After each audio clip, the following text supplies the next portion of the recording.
The BCCI has announced the 18-member squads for the upcoming white ball tour to Bangladesh. This will be the first time since the T20 World Cup in South Africa earlier this year that the Indian team will be seen in action, and the players will be resuming playing ever since the inaugural WPL. While Harmanpreet Kaur will be leading the sides in both the formats, there have been made some very surprising and significant changes to both the squads as compared to their previous versions. If this has you intrigued enough, join me as I bring you all the details in this segment of The Outside View, powered by Swara and Wahe.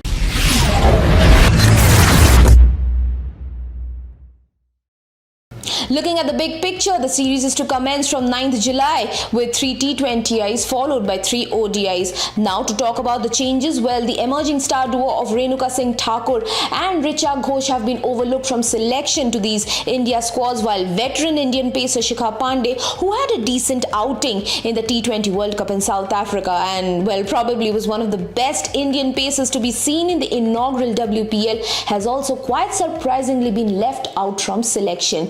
Now to talk about Renuka Singh Thakur, well, there are talks afloat that she is still nursing an injury and yet to recover, although there is no amount of official confirmation or communication on the part of the selectors, with lack of press conferences dating to as back as the T20 World Cup of 2020. And as for Shikha Pandey, well, she's not being seen in India's scheme of things for the long term. That's why probably she hasn't been considered for selection. But to talk about Renuka Singh Thakur, keeping aside her factor or the fact that whether she is nursing an injury or not, can it be by any means justified that somebody like a veteran Shikha Pandey, who has so much of experience and has contributed for the betterment of India every time she has taken the field, being excluded from a white ball series like this upcoming one to Bangladesh, can it be justified? Well, it's definitely a question to be answered. Also, for Richa Ghosh, well,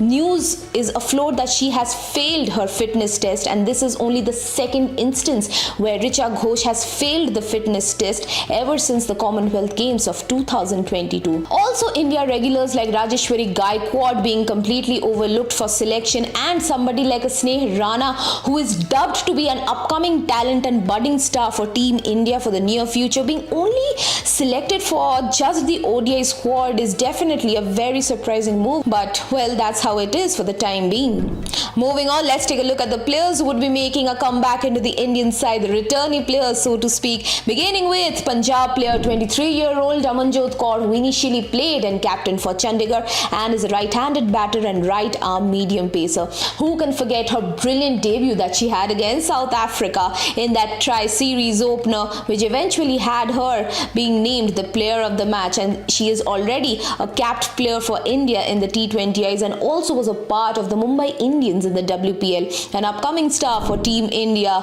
followed by 26-year-old Delhi player Priya Punia. Although she has only been selected in the ODI squad, she has represented India, but her last appearance was against South Africa, that too back in 2021, because a string of low scores and quite a number of inconsistencies in her form had her not being considered for selection to Team India. And finally, 24-year-old from Karnataka, Monica Patel, who made her debut against South Africa at home and plays for the Gujarat Giants in the WPL, is also deemed to be a quality asset for India's bowling department in this upcoming series. And finally, and most importantly, to look at the new faces which have been introduced to the India squads, beginning with 20-year-old Assam wicketkeeper batter Uma Chhetri, who was a part of the India A squad that played in the emerging Asia Cup. She played there as an opener, but usually she plays down the order when she's playing for Assam, and she's known for her aggressive form of batting, and probably that can definitely bring a lot amount of positive energy when India goes out to bat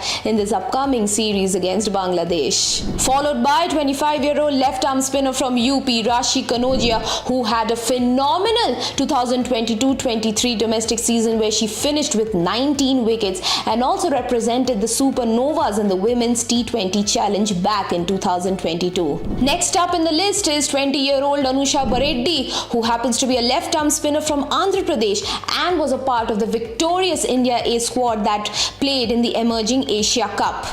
And last but not the least, the final new face happens to be 24-year-old Meenu Mani, who is an all-rounder from Kerala. Her speciality is that she's a left-handed bat and a right-arm off spinner, and she represented the Delhi Capitals in the inaugural WPL. Well, these were the inclusions, exclusions and the significant changes made on the part of the BCCI to the India squads for this upcoming white ball tour to Bangladesh. And after looking at these changes, there are some questions that need to be answered.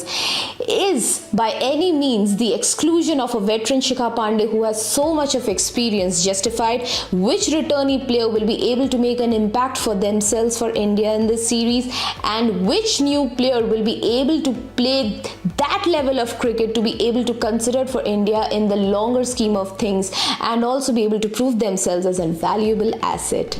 With this, we come to the end of this video, and here's again a gentle reminder to all our viewers and audience out there to utilize the comment section as much as possible to engage in conversation and share with us your valuable opinions and thoughts as to who do you feel will be the impact player in this series. And with all the questions that are arising, how are your opinions and how do you feel about the India squads which have been selected by the BCCI that will be touring Bangladesh for this white ball series? And to always stay updated regarding any sort of news in and around the world, you know where to always tune in. It's Women's Cricket Zone. Always keep following us, subscribe to our YouTube channel and keep following us on our social media handles. And you are watching yet another segment of the Outside View powered by Swara and Wahi.